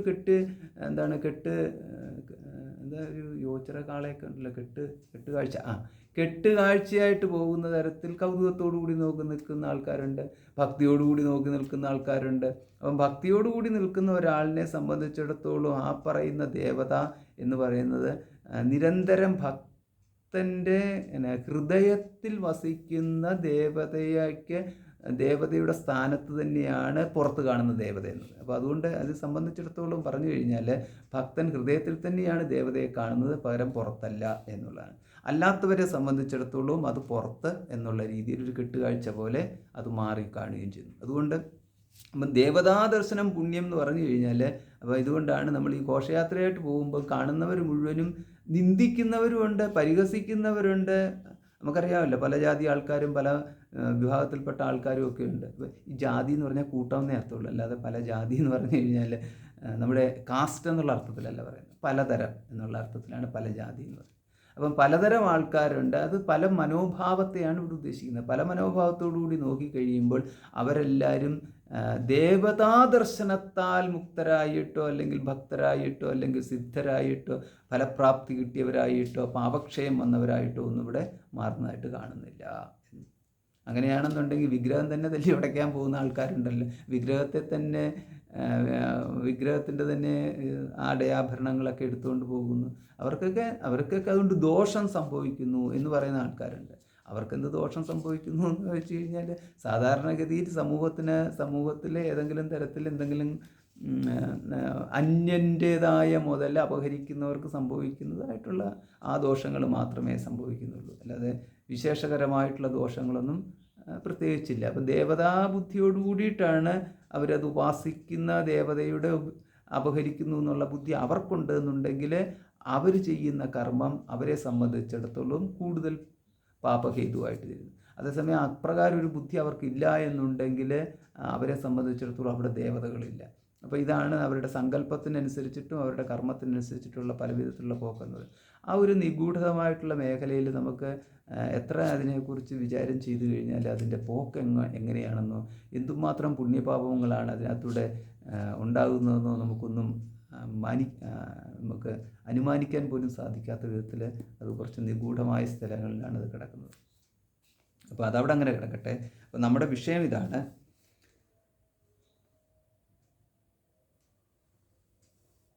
അപ്പം ഇവിടെ ഇപ്പോൾ അപ്പോൾ അതുകൊണ്ട് ഛായാപുരുഷനെ അല്ല അക്ഷിപുരുഷൻ എന്ന് പറയുന്നത്. അതായത് അക്ഷിക്ക് മുന്നിലുള്ള പുരുഷനെ അല്ല അക്ഷിപുരുഷൻ എന്ന് പറയുന്നത്, പകരം അക്ഷിയിൽ വസിക്കുന്ന അക്ഷിണി എന്നുള്ള പ്രയോഗത്തിൽ സപ്തമിയിലാണ് പ്രയോഗിച്ചിരിക്കുന്നത്. അക്ഷിയിൽ വസിക്കുന്ന പുരുഷനാണുള്ളത്. അപ്പോൾ അക്ഷിയിൽ വസിക്കുന്ന പുരുഷൻ എന്ന് പറഞ്ഞാൽ അക്ഷിയിലെ തേജസ്സാണ്. അഗ്നിയിൽ നമുക്കുള്ളത്, അക്ഷിയിൽ നമുക്കുള്ളത് എന്ന് പറഞ്ഞാൽ ദൃഷ്ടാവാണ് അക്ഷിയിലുള്ളത്. അതുകൊണ്ട് ദൃഷ്ട എന്നുള്ളതാണ് നമ്മളിവിടെ സ്വീകരിക്കേണ്ടത്. അപ്പോൾ അക്ഷിയിലുള്ള ദൃഷ്ടാവിനെ നമ്മൾ എങ്ങനെ കണ്ടെത്തുന്നു എന്നുള്ളതാണ്. അക്ഷിയിലുള്ള ചേതനത്തിനെ നമ്മൾ എങ്ങനെ കണ്ടെത്തുന്നു എന്നുള്ളതാണ്. അതായത് നമ്മൾ അക്ഷിയിൽ ഏതൊരു ചേതനത്തിനെ കണ്ടെത്തുന്നോ, ഇനിയിപ്പോൾ നമ്മൾ ഏത് തരത്തിലുള്ള വിശകലനം ചെയ്തു പോയി കഴിഞ്ഞാലും അക്ഷിയിലുള്ള ഏതൊരു ചേതനത്തിനെ കണ്ടെത്തുന്നോ ആ ചേതന തന്നെയാണ് അന്തരാത്മാവായിട്ട് നമ്മൾ എവിടെയൊക്കെ വിചാരം ചെയ്ത് വിചാരത്തിൻ്റെ അന്ത്യത്തിൽ കാണുന്ന ആ ചേതനത്വവും ഇവിടെ ഇപ്പോൾ കാണുന്ന ചേതനത്വവും എല്ലാം ഒരേ ചേതനത്വം തന്നെയാണ്. അതിനകത്ത് ഭേദങ്ങളൊന്നുമില്ല എന്നുള്ളത്.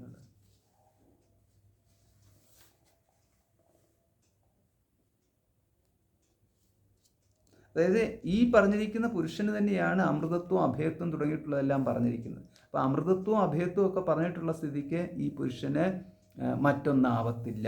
ഇതാണ് ആവർത്തിച്ച് പറയുന്നത്. കാരണം ഇതിനകത്ത് ഈ അക്ഷിപുരുഷ വിദ്യ എന്ന് പറയുന്നത് ഇതിനകത്ത് ഈ കണ്ണിലുള്ള പുരുഷൻ എന്ന് പറയുന്നത് അല്പനാണ്, തുച്ഛനാണ്, ഉപാസിച്ചുകൊണ്ട് യാതൊരുവിധ പ്രയോജനമില്ല.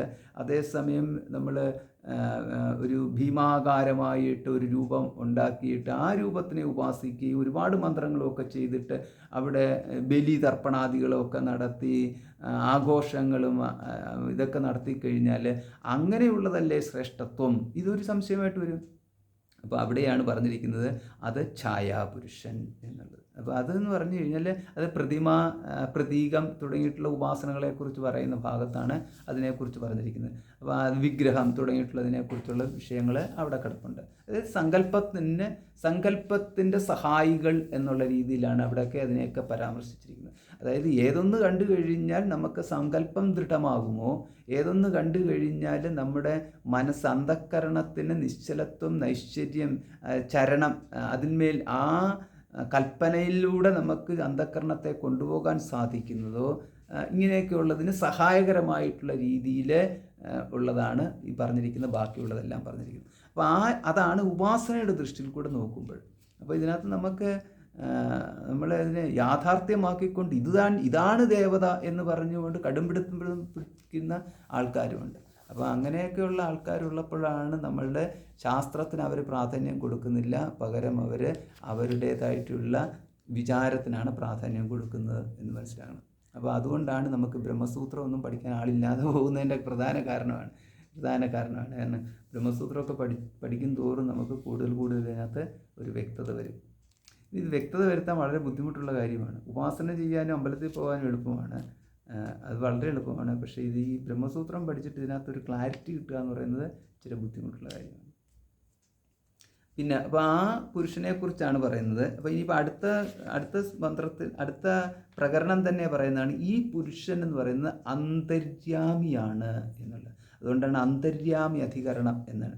ഇപ്പം നമ്മൾ കണ്ടത് അന്തരധികരണമാണ്. അതായത് ചക്ഷിണി പുരുഷൻ എന്ന് പറയുമ്പോൾ ചക്ഷുസ്സിലുള്ള പുരുഷൻ എന്ന് പറയുമ്പോൾ ചക്ഷുരന്തരേ എന്നുള്ള അർത്ഥം എടുക്കണം, അല്ലെങ്കിൽ കണ്ണിൽ വർത്തിക്കുന്നവൻ എന്നുള്ളത്. അപ്പം ഇങ്ങനെ വർത്തിക്കുന്ന ഈ പുരുഷൻ്റെ ഒരു വിശകലനമാണ് ഇപ്പം നൽകിയത്. ഇനി അടുത്ത് വരാൻ പോകുന്നത് അന്തര്യാമി എന്നുള്ള പ്രയോഗമാണ്. അപ്പോൾ ഈ അന്തര്യാമിയും അന്തർവർത്തനവും തമ്മിലുള്ള വ്യത്യാസം എന്താണ്? അന്തർവർത്തനം എന്ന് പറഞ്ഞാൽ അകത്ത് വസിക്കുന്നവൻ എന്ന് മാത്രമേ പറയുന്നുള്ളൂ. പക്ഷെ അന്തര്യാമി എന്ന് പറഞ്ഞാൽ അകത്തിരുന്നു കൊണ്ട് യമനം ചെയ്യുന്നവൻ എന്നുള്ള അർത്ഥം വരും. അതായത് അടക്കുന്നവനെന്നും അടക്കി ഭരിക്കുന്നവനെന്നുള്ള രീതിയിൽ ഉള്ള ഈശ്വരൻ എന്നുള്ള അർത്ഥം വരും. അകത്തിരുന്നു കൊണ്ട് ഈശ്വരത്വം കാണിക്കുന്നവൻ, ഈശ്വരൻ എന്ന് പറഞ്ഞു കഴിഞ്ഞാൽ അടക്കുന്നവൻ, സംയമനം ചെയ്യുന്നവൻ, യമനം ചെയ്യുന്നവൻ എന്നുള്ള അർത്ഥത്തിലേക്ക് വരും.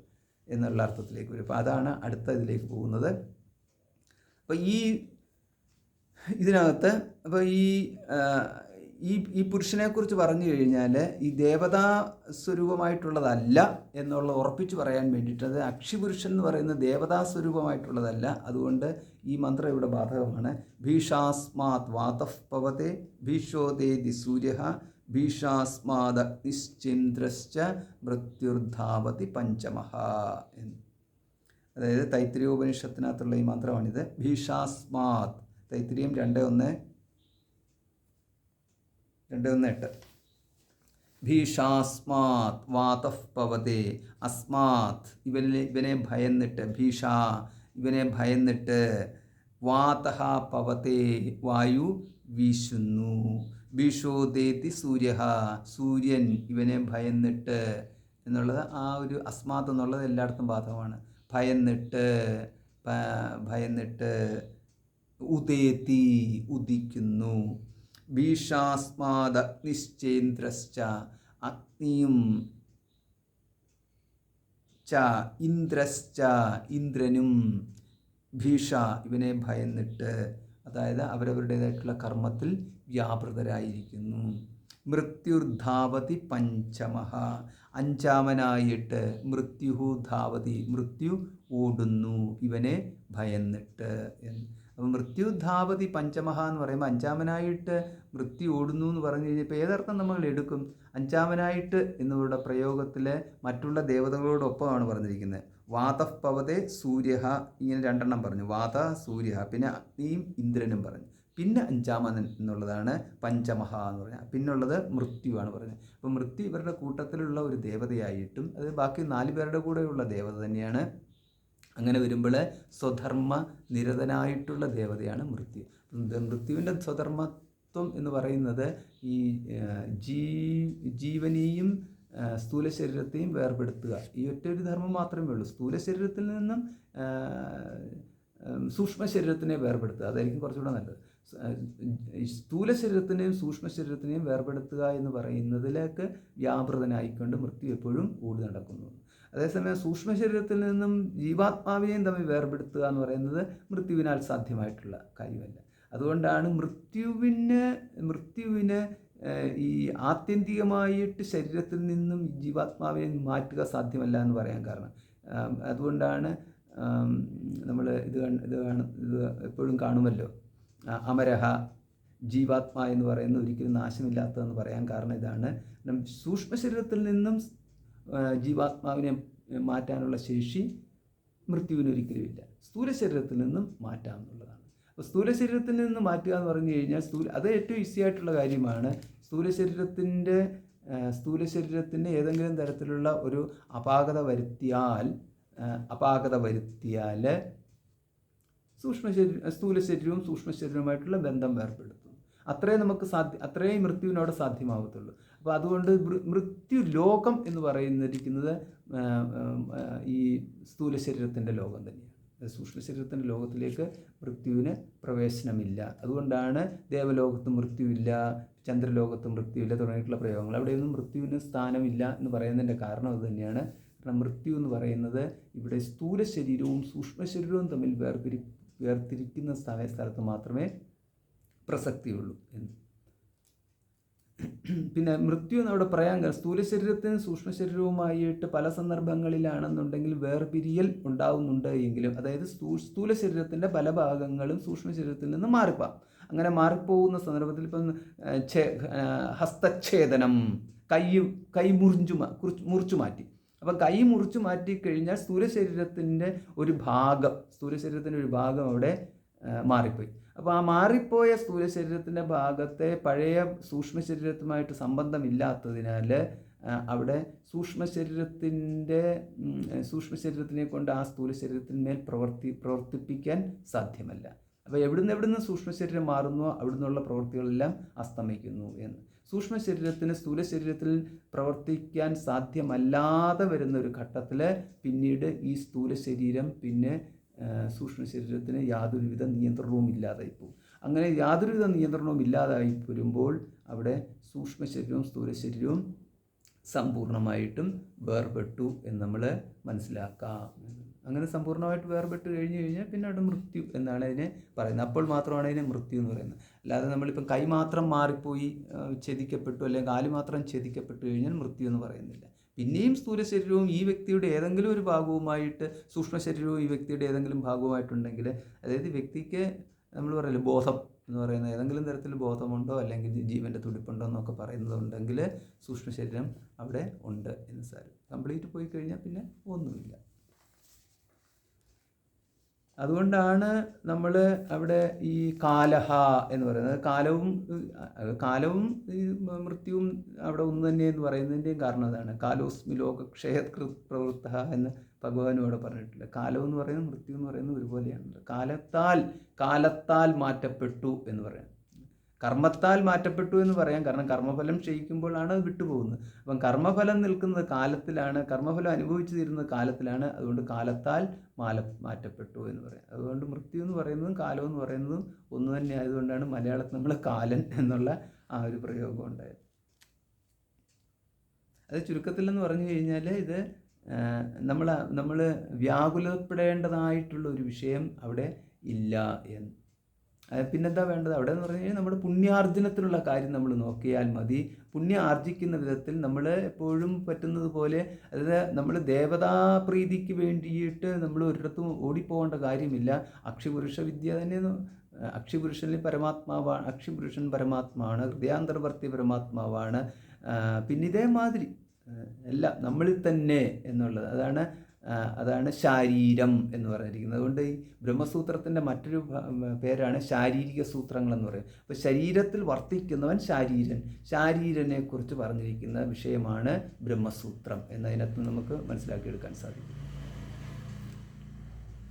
അപ്പോൾ ഇതോടുകൂടിയിട്ടാണ് ഈ അധികരണം സമാപിച്ചു. ഇനിയുള്ളത് അന്തര്യാമി അധികരണം. അപ്പോൾ മുമ്പ് കണ്ടത് അന്തരധികരണമാണ്, ഇപ്പോൾ അന്തര്യാമി. അപ്പോൾ ഇവിടെ എന്താ അന്തര്യാമി എന്ന് പറയാൻ കാരണം ഇതാണ്: യ ഇമം ച ലോകം പരം ച ലോകം സർവാണി ഭൂതാനി യോ അന്തരോ യമയതി. അന്തരഹ, എല്ലാ ഭൂതങ്ങളെയും യാതൊരുവനാണോ യമം ചെയ്യുന്നത്, യമം സംയമം ചെയ്യുന്നത്, അടക്കുന്നവൻ എന്നുള്ളത്. അപ്പോൾ ഇമം ച ലോകം പരം ച ലോകം, ഈ ലോകത്തെയും പരലോകത്തെയും, ഇങ്ങനെ ഇവിടെയാണ് ഇത് ആരംഭിക്കുന്നത്. ഇങ്ങനെ ആരംഭിച്ച ശേഷം പറയുകയാണ് യഫ് പൃഥിവ്യാം തിഷ്ടൻ, പൃഥിവിയിൽ വസിക്കുന്നു, പൃഥിവ്യാം അന്തരഹ, പൃഥിവിയുടെ ഉള്ളിലായിട്ട്, പൃഥിവിയുടെ ഉള്ളിലായിട്ട് യാതൊരുവൻ നിന്നുകൊണ്ട്, യം പൃഥിവീ നവേദ, ആ പുരുഷനെ പൃഥിവി അറിയുന്നില്ലയോ, യസ്യ പൃഥിവീ ശരീരം, ആ പുരുഷൻ്റെ ശരീരമായിട്ട് പൃഥിവി നിൽക്കുന്നുവോ, യഫ് പൃഥിവീ മന്തരഹ, ആ പൃഥിവിക്കുള്ളിൽ നിൽക്കുന്നതായിട്ടുള്ള ഈ പുരുഷൻ, നമ്മുടെ സ്ഥൂല ശരീരത്തിന് സമമായിട്ട് ഇവിടെ പൃഥിവി എടുത്തിരിക്കുന്നു. നമ്മുടെ സ്ഥൂല ശരീരത്തിനുള്ളിൽ നിൽക്കുന്ന ആ പുരുഷൻ സ്ഥൂല ശരീരത്തിൽ വർത്തിച്ചുകൊണ്ട്, അതേസമയം സ്ഥൂല ശരീരം ആ പുരുഷനെ അറിയുന്നില്ല, ആ പുരുഷനെ ഈ സ്ഥൂല ശരീരത്തിനെ അടക്കി ഭരിച്ചുകൊണ്ട് ഇരിക്കുന്നു. അതുപോലെ പൃഥിവിയെയും എടുക്കുക. അപ്പോൾ അങ്ങനെ പൃഥിവിയിൽ പൃഥിവീ മന്തരഹ യമയതി യേശ ആത്മാ അന്തര്യാമി അമൃതം, ഈ പുരുഷൻ അന്തര്യാത്മിയായിട്ടുള്ള ആത്മാവാകുന്നു. അപ്പോൾ ഈ മന്ത്രത്തിലൂടെ നമുക്ക് കാണാൻ സാധിക്കുന്നു ഇവിടെ ആത്മാവില്ലാത്തതായിട്ടൊന്നുമില്ല എന്നുള്ളത്. കാരണം പൃഥിവ്യാത്മാവുണ്ടോ ഇല്ലയോ എന്നുള്ളൊരു സംശയമായിരുന്നു. കാരണം ഇവിടെയൊക്കെയാണ് നമ്മുടെ ചില സംശയ നിവൃത്തി വരുന്നത്. അപ്പം നമ്മൾ ഇതുവരെയും കണ്ടുകൊണ്ടിരുന്നത് ജീവാത്മാക്കളും ജീവികളായിട്ട് നടക്കുന്നു. അപ്പം നമ്മൾ ജീവികളും പിന്നെ ജഡവും, ഇങ്ങനെ ജീവനും ജഡവും എന്നുള്ള രീതിയിൽ ഒരു ഭേദകൽപ്പന കൊടുത്തല്ലോ. ആ ഭേദകൽപ്പന കൊടുത്തു കഴിഞ്ഞപ്പോൾ ഭൂമി, അതായത് ജീവനില്ലാത്ത ഭൂമി എന്നുള്ളതായിരുന്നു. അപ്പോൾ ആ ജീവനില്ലാത്ത ഭൂമിയെ ഇവിടെ ഇപ്പോൾ എങ്ങനെയാണ് ജീവനുള്ളതായിട്ട് മാറുന്നത്? ജീവനില്ലാത്ത ഭൂമി എന്ന് പറയുന്നത് ഇതാണ്. അവിടെ ഭൂമിയെ ശരീരമാക്കിക്കൊണ്ട് ഈ ആത്മാ അവിടെ വർത്തിക്കുന്നു. അങ്ങനെ വർത്തിച്ചു കഴിയുമ്പോൾ ഇവിടെ എങ്ങനെയാണോ ഈ സ്ഥൂല ശരീരത്തിൽ ആത്മായിരിക്കുന്നത്, അപ്രകാരം പൃഥിവിയാകുന്ന സ്ഥൂല ശരീരം വെച്ചുകൊണ്ട് ആത്മായിരിക്കുന്നു. അങ്ങനെ ആയി കഴിയുമ്പോൾ ആരാ ഇപ്പം വർത്തിക്കുന്നത്? അങ്ങനെ വരുമ്പോഴാണ് രാവിലെ എഴുന്നേറ്റ് കഴിയുമ്പോൾ പൃഥിവി മാതാവാകുന്നതും എല്ലാവർക്കും അമ്മയാം ഭൂമി എന്നൊക്കെയുള്ള പ്രയോഗം വരുന്നത്. എന്നിട്ട് തൊട്ട് നമസ്കരിച്ചുകൊണ്ട് പാദസ്പർശം ക്ഷമസ്വമേ, പാദസ്പർശം ക്ഷമിക്കണം. നമ്മൾ മറ്റൊരാളുടെ ശരീരത്തിൽ ചവിട്ടിക്കഴിഞ്ഞാൽ നമ്മൾ എപ്പോഴും തൊട്ട് തലയിൽ വെക്കുമല്ലോ. സാധാരണഗതിയിൽ അതൊരു മാന്യമായിട്ടുള്ള ഒരു ഏർപ്പാടാണ്, വിവരമുള്ളവർ ചെയ്യുന്നൊരു കാര്യമാണ്. അപ്പോൾ അങ്ങനെയുള്ള ഒരു ശീലം നമുക്ക് പണ്ടേ ഉണ്ട്. ഇപ്പോൾ ആ ശീലമൊക്കെ മാറിപ്പോയി. ഇപ്പം എന്ന് പറഞ്ഞു കഴിഞ്ഞാൽ കൊന്നുക തിന്നുക എന്നുള്ളതല്ലാതെ, അത് കഠോപനിഷത്തിനകത്തൊരു ഭാഷ്യമുണ്ട്. ആ ഭാഷ്യത്തിനകത്ത് പ്രത്യേകം പറയുന്നുണ്ട്, ആകെ കൂടെ ചെയ്യണമെന്ന് പറഞ്ഞു കഴിഞ്ഞാൽ തിന്നുക, കുടിക്കുക, അതേമാതിരി പിന്നെ തുള്ളുക, അലറുക, പിന്നെ ഇതാണ് അവനെ അടി, പിന്നെ ചവിട്ട് എന്നൊക്കെയുള്ള രീതിയിലുള്ള ആ പ്രയോഗം. ആ ഒരു ആസുരഭാവത്തെക്കുറിച്ചല്ല പറയുന്നത്. ഇവിടെ ഇത് തിരിച്ചറിയുന്ന വ്യക്തിയാണെങ്കിൽ ഈ പൃഥിവിയെ കാണുന്നത് തന്നെപ്പോലെ തന്നെ ഒരു വ്യക്തിയായിട്ട് കാണുന്നു. അങ്ങനെ കാണുമ്പോഴാണ് നമുക്ക് പിന്നെ പൃഥിവി ഉപാസ്യമായിട്ടുള്ള ദേവതയായിട്ട് മാറുന്നത്. അല്ല, ആരെയാണ് നമ്മൾ ആരെയാണ് ഉപാസിക്കുന്നത്? ആരെയാണ് ഉപാസിക്കുന്നത് പറഞ്ഞാൽ ആരാധിക്കുക. സിമ്പിളായിട്ട് പറഞ്ഞാൽ നമ്മൾ ആരാധിക്കുന്നു. ആര് നമുക്ക് ഉപകാരം ചെയ്യുന്നുവോ അവരെ നമ്മൾ ആരാധിക്കുന്നു. ആര് നമുക്ക് ഉപകാരം ചെയ്യുന്നില്ലയോ അവരെ നമ്മൾ ഉപേക്ഷിക്കുന്നു. ഇതാണ് സിമ്പിളായിട്ടുള്ള ജീവിതത്തിൽ എല്ലാവരും ചെയ്യുന്നൊരു കാര്യം. ഇതൊരു വലിയ ഉപദേശമോ രഹസ്യമോ ആയിട്ടുള്ള കാര്യമല്ല. ആര് നമുക്ക് ഉപകാരം ചെയ്യുന്നുവോ അവർ നമ്മുടെ സ്വന്തം ആൾക്കാരാണ്. ആര് നമുക്ക് ഉപകാരമൊന്നും ചെയ്യുന്നില്ലയോ അവരന്യരാണ്. ഇവിടെ പൃഥിവി നമുക്ക് ഉപകാരം ചെയ്യുന്നുണ്ടെങ്കിൽ പൃഥിവി നമ്മുടെ സ്വന്തമാണ്. പൃഥിവി നമുക്ക് ഉപകാരം ചെയ്യുന്നില്ലെങ്കിൽ പൃഥിവി നമുക്ക് ആരുമല്ല. ഇത്രയേ ഉള്ളൂ സിമ്പിളായിട്ടുള്ളത്. നമ്മൾ ആലോചിച്ചാൽ മതി, പൃഥിവി എന്തെങ്കിലും നമുക്ക് ഉപകാരം ചെയ്യുന്നുണ്ടോ എന്ന്. അപ്പോൾ ആ പൃഥിവി യാതൊരുവൻ ഈ പൃഥിവിയിലെ സ്ഥിതനും, അപ്പോൾ അങ്ങനെയുള്ള അന്തര്യാമിയാണ്, അമൃതനുമാണ് എന്ന്. അപ്പോൾ അവിടെ അമൃതത്വവും കൂടി ഈ ഈ അന്തര്യാമിക്ക് കൊടുത്തിട്ടുണ്ട്. എങ്ങനെയാണോ ഒരു വ്യക്തിയിലെ ഈ പുരുഷൻ അമൃതസ്വരൂപനാണ് എന്ന് നമ്മൾ ശാസ്ത്രത്തിലൂടെ കണ്ടെത്തിയത്, അതേ അമൃതത്വം തന്നെയാണ് ഈ പൃഥിവിയിലെ പുരുഷനെയും കൊടുക്കേണ്ടത് എന്ന്.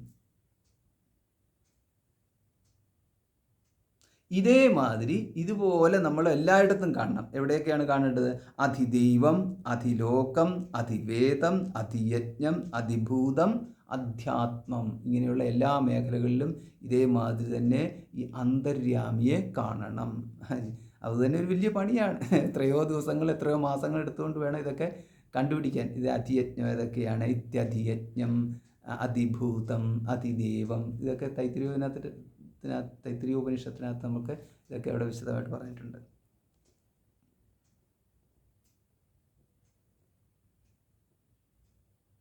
അപ്പം ഇവിടെ ഇപ്പം പറഞ്ഞല്ലോ, അതായത് ഈ ദേവത, അതായത് പൃഥിവ്യാഭിമാനിയായിട്ടുള്ള ആത്മാവിനെ കുറിച്ചാണ് ഇപ്പോൾ പരാമർശിച്ചിരിക്കുന്നത്. അപ്പോൾ ആ പുരുഷൻ പൃഥിവിയിൽ അധിവാസം ചെയ്യുന്നത് അന്തര്യാമി എന്ന് പറയുന്നത് ആരാണ്? ദേവതാത്മാവാണോ, അതോ അണിമാദ്യ ഐശ്വര്യസമ്പന്നനായിട്ടുള്ള, മുമ്പ് പറഞ്ഞല്ലോ നമ്മൾ ഈ ദേഹം വിട്ട വ്യക്തിയെക്കുറിച്ച് പറഞ്ഞല്ലോ, അങ്ങനെയുള്ള ഒരു വ്യക്തിയെ യോഗി എന്ന് പറയാം. അപ്പോൾ ഒരു യോഗിയാണോ? അത് ദേവതാഭിമാനിയായിട്ട് ഇപ്പോൾ നിൽക്കുന്നത് ഒരു യോഗിയാണോ? പിന്നെ അതോ പരമാത്മാവ് തന്നെയാണോ? അതോ മറ്റേതെങ്കിലും നമ്മൾക്ക് അറിയപ്പെടാത്തതായിട്ടുള്ള ഏതെങ്കിലും വേറൊരു ചൈതന്യ വിശേഷമാണോ? ഇങ്ങനെ. അപ്പോൾ ഇവിടെ സംശയിക്കേണ്ട കാര്യമില്ല. കാരണം അമൃതഹ, അമരഹ, ആത്മാ എന്നൊക്കെയുള്ള പ്രയോഗം ശ്രുതി തന്നെ നടത്തിയിട്ടുണ്ട്. അതുകൊണ്ട് മറ്റൊന്നും തരത്തിലേക്കും പോകേണ്ടതില്ല എന്ന്. അപ്പോൾ ശ്രുതിയുടെ ലക്ഷ്യം എന്താ? ശ്രുതിയുടെ ലക്ഷ്യം എന്ന് പറയുന്നത് സർവം കല്ലിതം ബ്രഹ്മ എന്നുള്ളത് സ്ഥാപിക്കാൻ വേണ്ടിയിട്ടാണ്. അല്ലാതെ ബ്രഹ്മ എന്ന് പറഞ്ഞു കഴിഞ്ഞാൽ അറിയാവുന്ന വ്യക്തിയുടെ ഹൃദയത്തിൽ വസിക്കുന്നു, ബാക്കിയുള്ളിടത്തും ബ്രഹ്മമില്ല എന്നുള്ളതല്ല. പകരം സർവ്വടത്തും ഉള്ളത് ബ്രഹ്മമാണെന്ന് സ്ഥാപിക്കണം എന്ന്.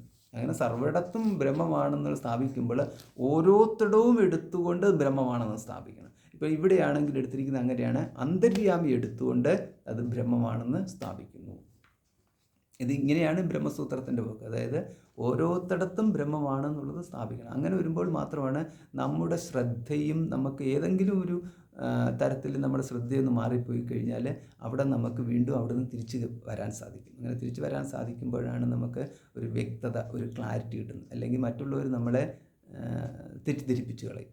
മറ്റുള്ളവരുടെ തെറ്റിദ്ധാരണ, മറ്റുള്ളവർ നമ്മളെ തെറ്റിദ്ധരിപ്പിക്കണമെന്ന് ഉദ്ദേശമൊന്നുമില്ല. കാരണം അവർക്ക് വലിയ ധാരണയൊന്നുമില്ല.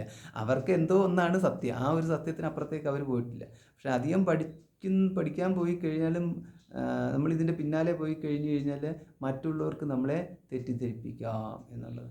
അതായത് വഴി ഏതാണെന്ന് നോക്കി നമുക്ക് എവിടെയെങ്കിലും ഒരിടത്തെത്തണം. വഴി നോക്കി നടക്കുന്നവനെ വഴി തെറ്റിപ്പിക്കാൻ ഒരുപാട് ആൾക്കാരുണ്ടാവും. ഇതുവഴി അങ്ങോട്ട് പോകും, അതുവഴി അങ്ങോട്ട് പോകും. ഈയിടെ ഇവിടെ മറ്റേ ഒരു എന്താണ് ഇതുണ്ടല്ലോ, നാടകം കഴിഞ്ഞിട്ട് വരുന്ന ആൾക്കാരെയും കൊണ്ട് വരുന്ന മിനി ബസ്, അത് വഴി ഒരാൾ പറഞ്ഞു കൊടുത്തു, നേരെ ഈ വഴിക്ക് പൊക്കോളാൻ. ആ വഴിക്ക് പോയിട്ട്, ചിരിക്കേണ്ട വിഷയമല്ല, ആ വഴിക്ക് പോയിട്ട് കൊക്കയിലോട്ട് മറിഞ്ഞു, 2 പേര് മരിച്ചു. അങ്ങനെയൊക്കെയാണ് ഞാൻ കേട്ടത്. അപ്പോൾ ഇതേമാതിരിയാണ് അവർക്കറിയാവുന്ന വഴി അവർ പറഞ്ഞു തരും. പക്ഷേ അതെന്ന് പറയുന്നത് ചിലപ്പോൾ അത് ശരിയായിട്ടുള്ള വഴി ആയിരിക്കണം എന്നില്ല. ചിലപ്പം ശരിയായിട്ടുള്ള വഴി പോലെ നമുക്ക് തോന്നും, പക്ഷേ അത് അപകടത്തിൽ കൊണ്ടെത്തിച്ചിരും എന്ന് പറയുന്നത് മാതിരിയാണ്. കാരണം അവിടെ നിൽക്കുന്നവർ ആരും സഞ്ചരിക്കുന്നവരല്ല, പകരം അവർ അവിടെ തന്നെ നിൽക്കുന്നവരാണെന്നുള്ളത്. അപ്പം വഴി ചോദിക്കുന്നത് ആരോട് ചോദിക്കണമെന്നുള്ളതാണ്. അവിടെ ഉള്ളവരോട് ആരോട് നമ്മൾ വഴി ചോദിച്ചു കഴിഞ്ഞാലും ആ വഴി അവിടെ സ്ഥലത്തുള്ളവരാണ്, അല്ലാതെ അവർ നമ്മുടെ ഒപ്പം യാത്രയ്ക്ക് പോയിട്ട് വന്നിട്ടുള്ളവരൊന്നുമില്ല. അപ്പോൾ അവർക്ക് അറിയാവുന്ന മേഖലയിലേ അവർ പറയത്തുള്ളൂ ഈ ആധ്യാത്മിക വിഷയത്തിൽ. സ്ഥലത്തിൻ്റെ കാര്യത്തിലല്ല പറഞ്ഞത്. അപ്പോൾ ഇതൊക്കെ നമ്മൾ വേർതിരിച്ചറിഞ്ഞു കഴിയുമ്പോഴാണ് നമ്മളിപ്പോൾ ആരുടെയും നിന്ന് ഉപദേശം മേടിക്കും എന്നുള്ളത്. ആരുടെയും നിന്ന് ഉപദേശം മേടിക്കും എന്ന് പറഞ്ഞു കഴിഞ്ഞാൽ അത് നമ്മൾ വേറെ എങ്ങൊന്നും ഉപദേശം മേടിക്കേണ്ട, നമ്മൾ നേരെ ശാസ്ത്രത്തിലേക്ക് പോവുക എന്നുള്ളത്. ഉപനിഷത്ത്, ഭഗവത്ഗീത, ബ്രഹ്മസൂത്രം, ഇതിൽ നമ്മൾ നിൽക്കണം എന്നുള്ളത്. പിന്നെ ഇതിൻ്റെ വ്യാഖ്യാനമായിട്ടാണ് പുരാണങ്ങളും ഇതിഹാസങ്ങളും പ്രകരണ ഗ്രന്ഥങ്ങൾ അങ്ങനെയൊക്കെ പറയുന്നത്. അതിലേക്ക് അതും കൂടെ ചേർന്നിട്ടുള്ളത്. അങ്ങനെ വരുമ്പോൾ നമുക്ക് വ്യക്തികൾ നൽകുന്ന ഉപദേശങ്ങളിൽ നിന്നും നമുക്ക് വിട്ടു നിൽക്കാൻ സാധിക്കും. അപ്പോൾ അതിന് പേരിൽ ആരോടും കുതിര കയറേണ്ട കാര്യമില്ല. പകരം അവരോട് ചോദിക്കുക, നിങ്ങൾ ഈ പറഞ്ഞ കാര്യം നമുക്ക് ഏത് ടെക്സ്റ്റിലാണ് പറഞ്ഞിരിക്കുന്നതെന്ന് ചോദിച്ചേക്കുക. അത്രയേ ഉള്ളൂ, സിമ്പിളാണ്. തണുക്കാം.